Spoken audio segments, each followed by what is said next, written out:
जय हिंद दोस्तों, मैं हूं जितेंद्र दीक्षित। 4 PM महाराष्ट्र में आपका स्वागत है।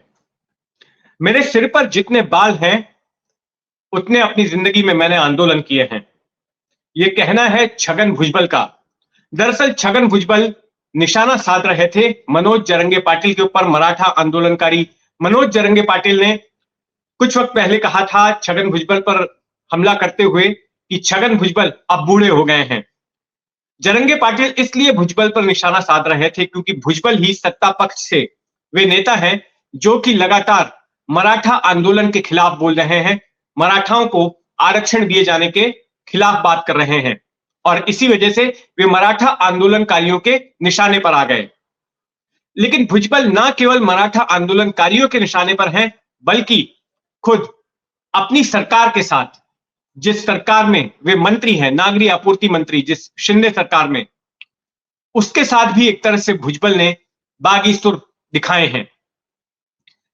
कल के दिन हिंगोली में, महाराष्ट्र के हिंगोली शहर में एक ओबीसी एल्गार मोर्चा हुआ और उस मोर्चे में भुजबल ने कई ऐसी बातें कही जिससे कि उनके बागी तेवर सामने आए।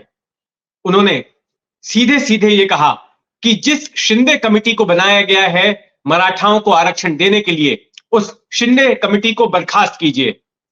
भुजबल का यह कहना था कि मराठा समुदाय को वैसे भी दूसरे कोटों से, दूसरे समाज के कोटों से आरक्षण मिल रहा है, यहां तक कि वो इकोनॉमिकली बैकवर्ड कोटे से भी, इकोनॉमिकली बैकवर्ड क्लास से भी, ईबीसी क्लास से भी उनको आरक्षण दिया गया है। और खुद बॉम्बे हाईकोर्ट भी ये मान चुका है कि मराठा समुदाय पिछड़ा नहीं है।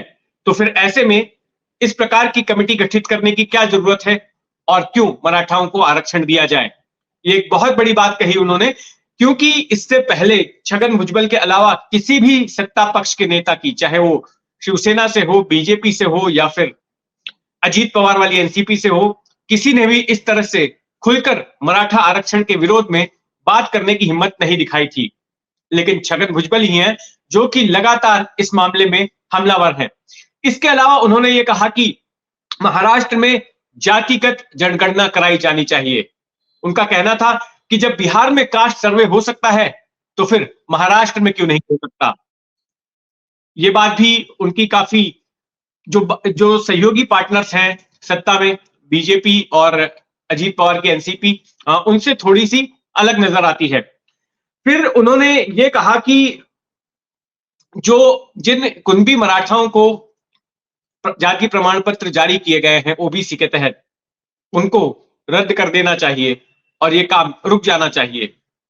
दरअसल मामला ऐसा है कि मनोज जरंगे पाटिल ने अब से चंद हफ्ते पहले अनशन किया था मराठाओं को सरकारी नौकरियों में और शिक्षा में आरक्षण देने के लिए, और दबाव में आकर सरकार ने यह कहा कि ओबीसी के तहत कुणबी मराठाओं को आरक्षण दिया जाएगा और मराठाओं को कुणबी होने का सर्टिफिकेट मिलेगा।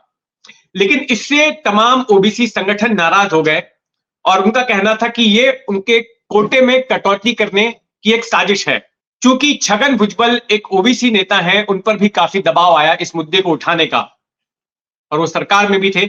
ऐसे में छगन भुजबल ने भी इसका विरोध किया और पहले उन्होंने ये कहा था कि अगर मराठाओं को आरक्षण देना हो तो दो, लेकिन ओबीसी के कोटे से नहीं देना है। छगन भुजबल के इस बयान के बाद में काफी बवाल मचा और खुद शिंदे कैबिनेट के एक दूसरे मंत्री हैं जो कि शिवसेना से ही आते हैं, शंभूराजे देसाई, उनका कहना था कि इस तरह का बयान छगन भुजबल को नहीं देना चाहिए था। ऐसा करके वो पब्लिसिटी हासिल करने की कोशिश कर रहे हैं। बहरहाल इस मामले पर बवाल शुरू हुआ और छगन भुजबल मराठा आंदोलनकारियों के निशाने पर आ गए। लेकिन इससे भुजबल के अपने सियासी करियर को एक फायदा भी हो रहा है। भुजबल अपने आप को महाराष्ट्र में सबसे बड़े ओबीसी नेता के तौर पर स्थापित करते नजर आ रहे हैं।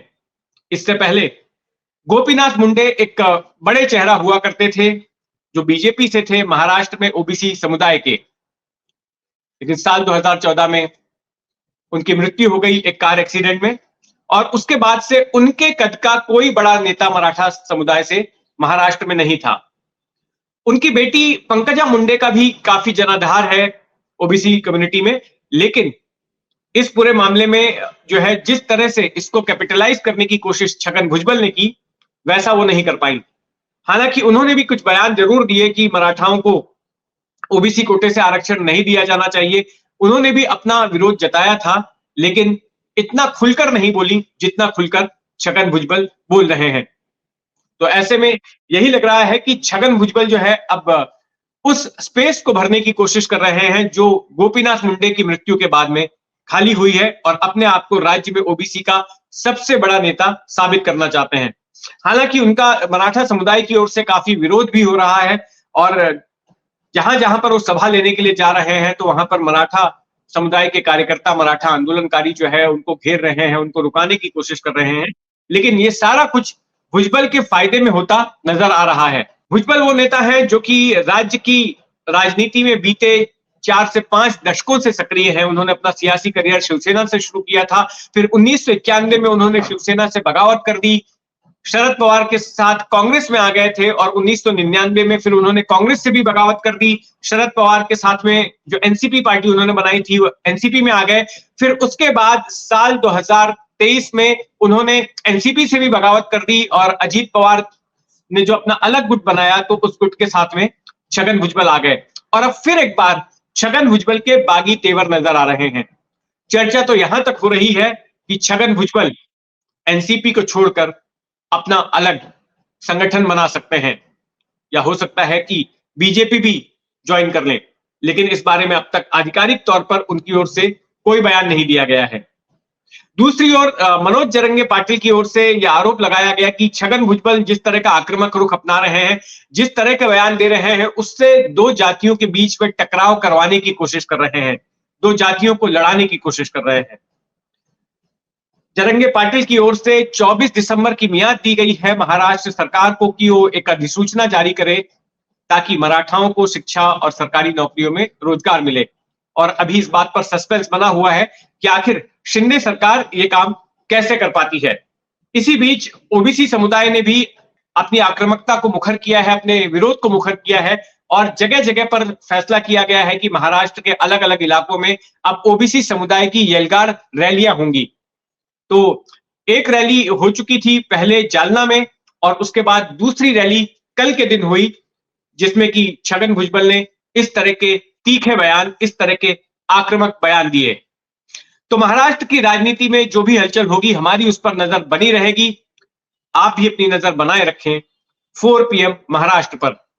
और अगर आपने अब तक इस चैनल को सब्सक्राइब नहीं किया है तो सब्सक्राइब कर लें। और ये कहानी आपको कैसी लगी, ये वीडियो आपको कैसा लगा, इस पर अपनी राय जरूर दें। नीचे कमेंट बॉक्स में अपनी प्रतिक्रिया जरूर दायर करें। धन्यवाद।